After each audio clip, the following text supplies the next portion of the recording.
Hello, this is Laura Richcreek with Laura's Voice, and this is Laura Reads Foxed Books. Thanks for joining me. I am so glad you're here.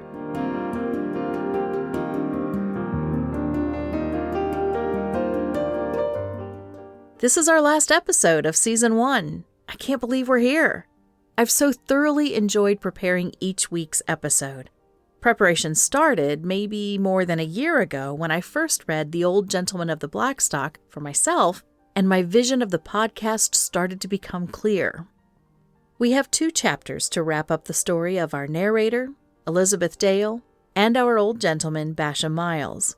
By the end, let me know if this was a satisfying ending for you, if it surprised you in any way, met your expectations, or not, and what you thought of the book overall. Without further ado, let's read The Old Gentleman of the Blackstock. Chapter 12. Elizabeth Dale Makes Tea for 2 Lone Men. The next day, after a long contention with myself, I called on Miss Dale to propose the visit which the old gentleman of the Blackstock had requested. As I mounted the steps, I felt as if I were charging a battery, but the servant said she had gone to drive with Mr. Goodrich. The woman gave me a look which I would have given much to interpret. Having screwed any courage, or whatever it was, up to the point of visiting Miss Dale at all, I found it stuck there, and even in the face of this last outrage to my feelings, going to ride with the man about whom I had quarreled with her, I called on her again that afternoon, late enough to ensure her return home and her presence in the house. I will not undertake to describe my sensations as I sat in the little darkened parlor, hat in hand and overcoat still on, to indicate that I had not called socially, but on business, and business alone.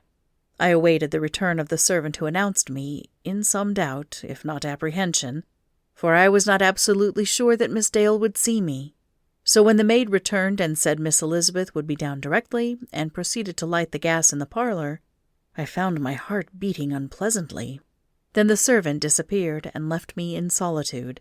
I looked over the photographs and into the old books with which I was once so familiar, and listened to the movement going on upstairs. Then I sat down. But the glare was so oppressive that I rose and turned down the light a little. Presently I heard someone, or something, coming down the stairs, a step at a time. And when it reached the point where I could see it through the door, it proved to be Burton. "I tumin to see you," he said to me through the banisters, calling me by my name, for we had been famous friends that summer. "I dot on breeches." "Come on!" I felt cheered by the boy's friendliness.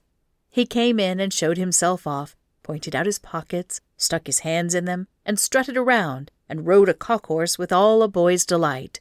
I was just feeling something of my old easiness when he stopped suddenly and, striking an attitude, said, "I dot a horse." "What? Who gave it to you?" "Mr. Udrich." This was a blow. "Mr. Udrich gave me this too," diving a hand into one of his pockets and tugging at something. But I did not learn what it was, for just then I heard another step coming slowly down the stair. The boy heard it too, and with a shout ran to meet his aunt. Fortunately, I was sitting somewhat behind the door, so I was screened from observation and could not see what went on outside. But I could hear. The first thing was Burton's announcement that I was there in the parlor, giving me by my first name. "Yes, Auntie knows it," in an undertone. Then I heard her say something to him in an even lower undertone, and he answered, "No, no." After that I heard her low voice in a sort of subdued murmur, as she talked to him to try to persuade him to do something, in a tone Circe might well have used to wile Ulysses, and his replies, "No, don't want to go upstairs." The little monster. Then she grew more positive, and he started, with a little whimper, as he went up. I heard her say, "If you don't cry, I will let you ride my horse the first time I go to ride." This soothed him. "All right," and he went on up as rapidly as one step at a time would take him. There was a pause while she waited to see him pass up beyond the chance of return, and then I heard her begin to descend again. As she approached the door, I tried to appear natural, but I felt myself decidedly discomposed. She came in with a great deal of dignity, and, I must say, ease of manner. I, however, was not to be put at my ease. I hardly waited for her to make her little apology for keeping me waiting. She had just come in from a ride and had to take off her hat. It was not necessary to acquaint me with her having been to ride. I knew that quite as well as she. I, without delay, therefore, explained my call, and relieved her mind of any misapprehension she might be under as to the object of my visit. I was still stiff and ungracious enough, heaven knows, and she was evidently a little surprised at my manner, for she became more formal herself. But I had made myself plain, and had set forth the old man's loneliness with some skill. I saw her eyes soften and her face grow tender, and though she had stiffened a little, she said she would go as soon as she could put on her hat, if I would wait. If not, she would get her brother-in-law to take her after tea. I said I would wait, and she left me. I joined her in the little hall as she came downstairs again, and ceremoniously opened the door for her and followed her into the street. The only thing we talked of was the old gentleman she was going to see, and I was aware that my voice sounded very unnatural. Hers seemed as soft as usual, but a little pensive. I stole a glance at her now and then, and thought that, as well as I could tell in the waning light, she was a little thinner than when I saw her last. This gave me a certain base satisfaction. The trees on the street were leafless, and the air was chilly and a bit raw as the dusk of the winter evening fell. The tree-tops looked like an etching against the steely sky. I led the way to the next street, and let her in at the old gate where I had first met Mr. Basham Miles several years before, and which I had helped her over that summer evening when we read her mother's initials on the beech tree. We went up the long, uneven walk, through the old yard towards the now dark house, and I remember the mournful way the white, dry leaves on the lower boughs of the old beech rustled in the chilly wind. William Kemp opened the door after my second knock, and looked with unfeigned surprise at my companion. He said the old gentleman was much the same, and he would find out whether he could see us. I determined to take no chances, so, whilst William lit the gas in the dark, cold library, I tipped upstairs and went to the old gentleman's door. I found him glad to see me, and as ready as he could be to receive his visitor.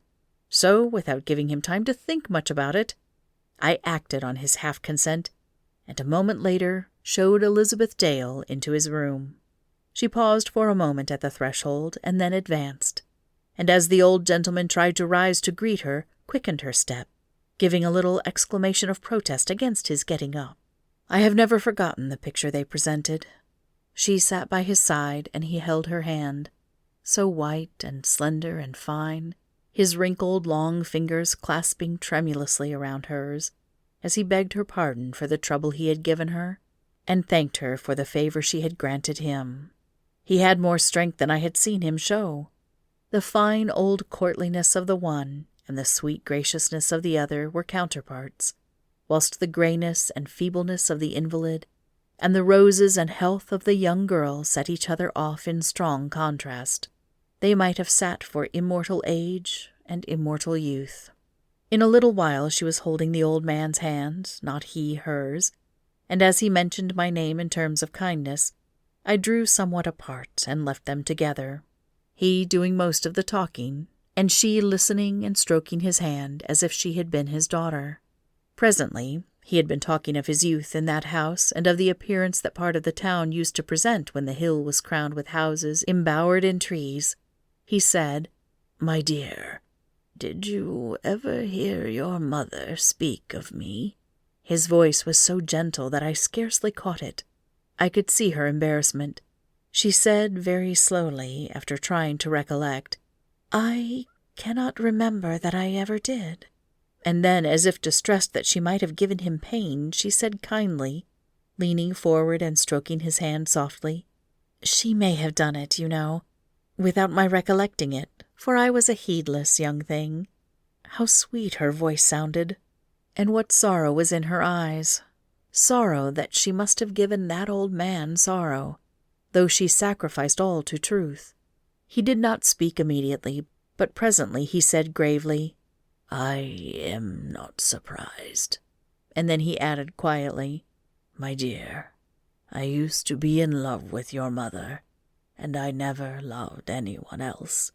I was most unworthy of her, but I have carried her image in my heart all these years." Without a word, the young girl rose and leant over and kissed him. Just then William opened the door and brought in a waiter with tea things for his master's tea. It was not very inviting, though it was the best the faithful William and his wife could do.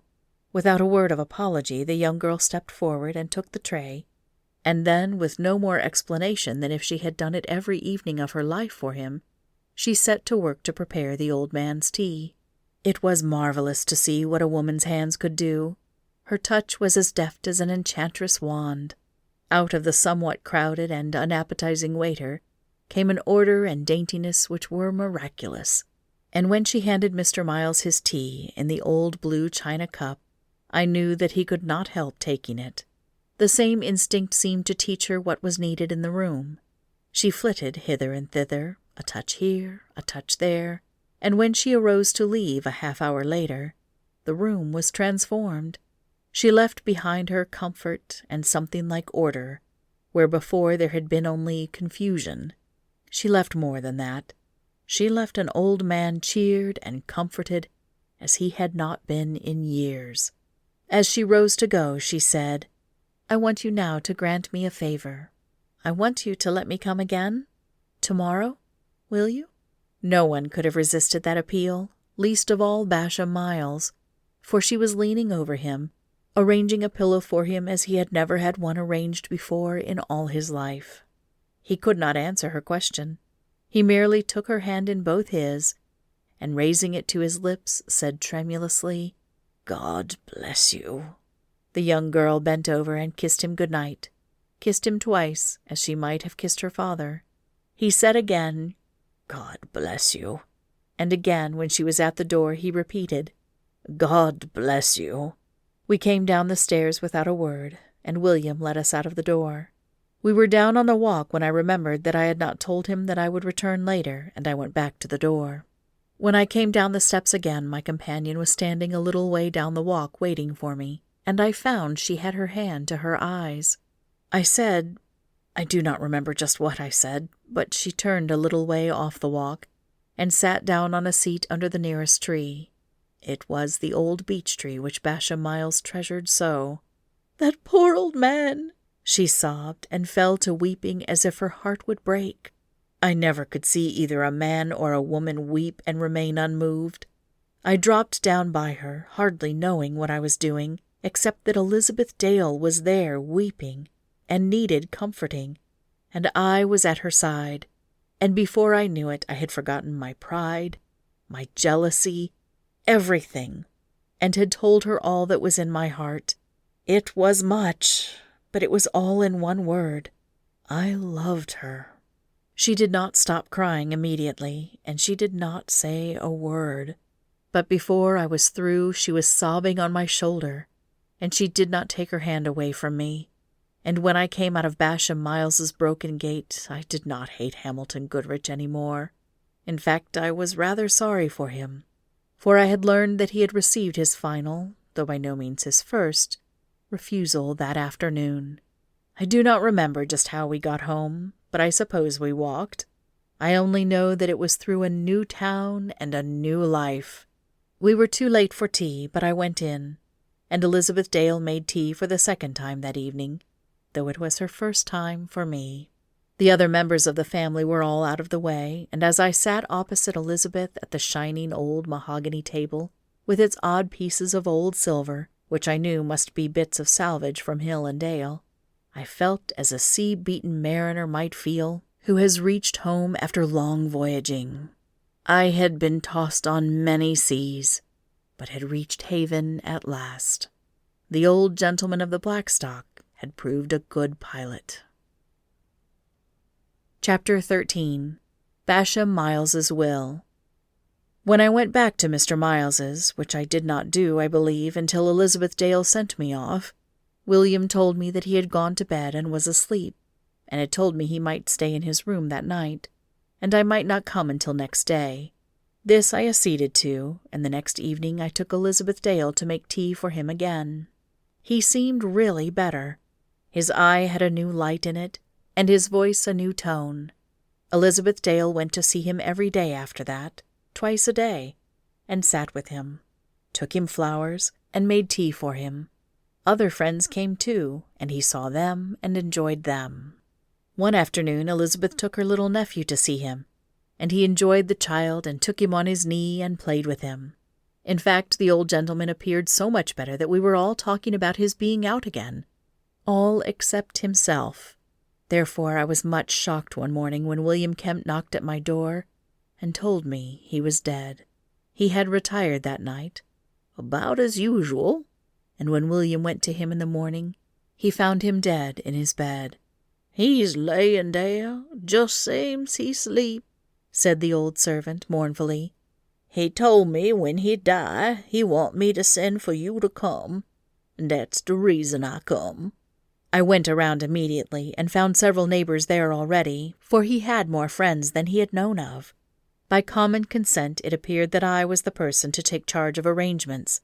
William had told them what his old master had said. "And there's a letter for you, sir," he said to me. "Somewhere in he old secretary. He read it not long ago, and he told me he had just put it in there for you, and I was to tell you about it when he died. He said that would tell all about the arrangements for the funeral and everything. He knowed he was gwine, sir, better than we all." Thus notified, sometime during the day, after I had telegraphed to his relatives, none of whom were very near or bore his name, I looked for and found the letter. It was a large envelope addressed to me and sealed with his crest, and on opening it I found a letter in it couched in most affectionate terms, and giving explicit directions as to his funeral, which he said he did to save me and others trouble. He requested that he might be buried in the simplest manner, and with the least expense possible, and that his grave should be beside his mother's. There was one singular request, that a carriage should be provided especially for William Kemp and his wife, and that William should be one of the men to lower him into the grave. There was in the envelope another envelope, also sealed and addressed to me, and on the back was endorsed, "Holograph will of Basham Miles, to be opened only after his funeral." The relatives, there were only one or two of them to come, arrived next day, and that afternoon, as the winter sun sank below the horizon, the little funeral procession crept out to the old and now almost disused cemetery looking towards the west, and in the soft afterglow of the evening, the remains of Basham Miles were laid to rest, beside those of his mother, over which rose a beautiful white marble monument with a touching inscription which I knew was written by him. There were not a great many people in the church, and they were nearly all old people, in black. Among them I observed my two old ladies who had told me of Basham Miles when he was young. They came together in their old black dresses, the younger helping her 3-month senior quietly and pensively along. The relatives, of course, walked first, but of all there I was sure that there was no sincerer mourner than the young girl who came last. With her dark veil drawn close about her little head, she sat far back in the church alone, but I knew that it was that she might weep unobserved. The will was opened in the presence of witnesses that night, as the relatives had to return home. It was all in Basham Miles's handwriting, and covered only a single sheet. It left a certain sum to his faithful servants, William Kemp and Jane, his wife, to buy them a house and lot of their own, bequeathed small amounts to 2 or 3 distant relatives, left me his library, left his watch to Burton Dale Davis, and then gave the old Bible, once my sainted mother's, together with all the rest of my property, of every kind whatsoever, to Elizabeth Dale, youngest daughter of Elizabeth Dale, formerly Elizabeth Green, now deceased. I was appointed executor. The sole condition he proposed to Elizabeth Dale was that she should try to have the old beech tree in his yard spared as long as was practicable. Even this, however, was particularly stated to be but a request, but I feel sure that the old gentleman of the Blackstock knew it would be as binding on my wife as if it had been in the form of an express condition, and that so long as Elizabeth Dale should live, the old beech tree, under which Basham Miles remembered his mother sitting in his childhood, and on which he had carved her mother's name in his youth, would stand in proof that Basham Miles was not forgotten. Fini, or the end.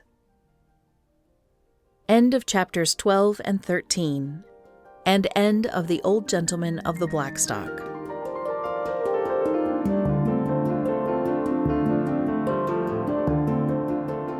This has been The Old Gentleman of the Blackstock by Thomas Nelson Page, illustrated by Howard Chandler Christie.